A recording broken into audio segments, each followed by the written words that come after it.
தற்போது கிடைத்திருக்கக்கூடிய அண்மை செய்தி, சாம்பியன்ஸ் டிராபி இறுதிப் போட்டியில் இந்திய அணி அபார வெற்றியடைந்திருக்கிறது. நியூசிலாந்து அணிக்கு எதிராக நடந்த இந்த போட்டியில் இந்தியா வெற்றியை தழுவியிருக்கிறது. இது தொடர்பான முழுமையான விவரங்களை தர இணைகிறார் எமது செய்தியாளர் அஜய். அவரிடம் பேசலாம்.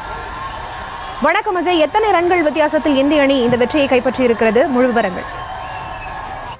சாம்பியன்ஸ் டிராபி கிரிக்கெட் தொடர்ல இந்திய அணி 4 விக்கெட் வித்தியாசத்தில் வெற்றி பெற்று அபாரமான ஆட்டத்தை வெளிப்படுத்தி கோப்பையை கைப்பற்றியிருக்கிறது. 2025ஆம் ஆண்டுக்கான சாம்பியன்ஸ் டிராபி பாகிஸ்தான் நடத்தியது. இதுல பாதுகாப்பு காரணமாக இந்தியாவுடைய போட்டிகள் எல்லாம் துபாய் மைதானத்தில் நடைபெற்றது. இன்று இந்தியா நியூசிலாந்து இடையான இறுதிப் போட்டி என்பது நடைபெற்றது. இதுல டாஸ் வென்று பேட்டிங்கை தேர்ந்தெடுத்த நியூசிலாந்து அணி 251 ரன்கள் குவித்திருந்தது.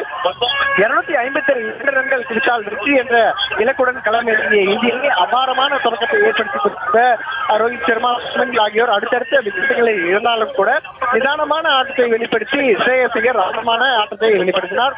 அடுத்தடுத்து வந்த ஹார்திக் பாண்டியா, KL ராகுல், ரவீந்திர ஜடேஜா உள்ளிட்டோர் அணியை வெற்றி பாதைக்கு அழைத்து சென்று 252 ரன்களை 6 விக்கெட் இழப்பிற்கு பற்றி 4 விக்கெட் வித்தியாசத்தில் அபார வெற்றியை பெற்றிருந்திருக்கிறார்கள். குறிப்பாக 2013ஆம் ஆண்டிற்கு பிறகாக 2025ஆம் ஆண்டு கிட்டத்தட்ட 12 வருடங்களுக்கு பிறகாக இந்த சாம்பியன்ஸ் டிராபியை இந்திய அணி கைப்பற்றிருக்கிறது. கடைசியாக ரவீந்திர ஜடேஜா அடித்த 4 ரன்களை அடித்து இந்த வெற்றியை தந்திருக்கிறார். குறிப்பாக நாம் பார்த்துக் கொண்டிருக்கிற காட்சியின் அடிப்படையில் மெரினா கடற்கரையில தமிழ்நாடு விளையாட்டு மேம்பாட்டு ஆணையம் சார்பில் LED திரையின் மூலமா அமைக்கப்பட்டிருக்கக்கூடிய இந்த மெரினா கடற்கரையில ரசிகர்கள் ஏராளமானோர் அதனை கண்டு ரசித்து ஆர்ப்பரித்து வான வேடிக்கைகள் ஏற்படுத்தி குறிப்பாக தேசிய கொடிகளுடன் மிகுந்த ஆரவாரத்தில் ஈடுபட்டு வருகிறார்கள். 12 வருடங்களுக்கு பிறகாக சாம்பியன்ஸ் டிராபி கோப்பையை இந்திய அணி தற்பொழுது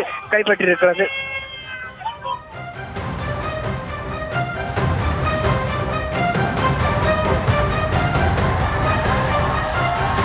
அஜய், தற்போது இந்தியா சாம்பியன்ஸ் டிராபி கோப்பையை கைப்பற்றி இருக்கிறது.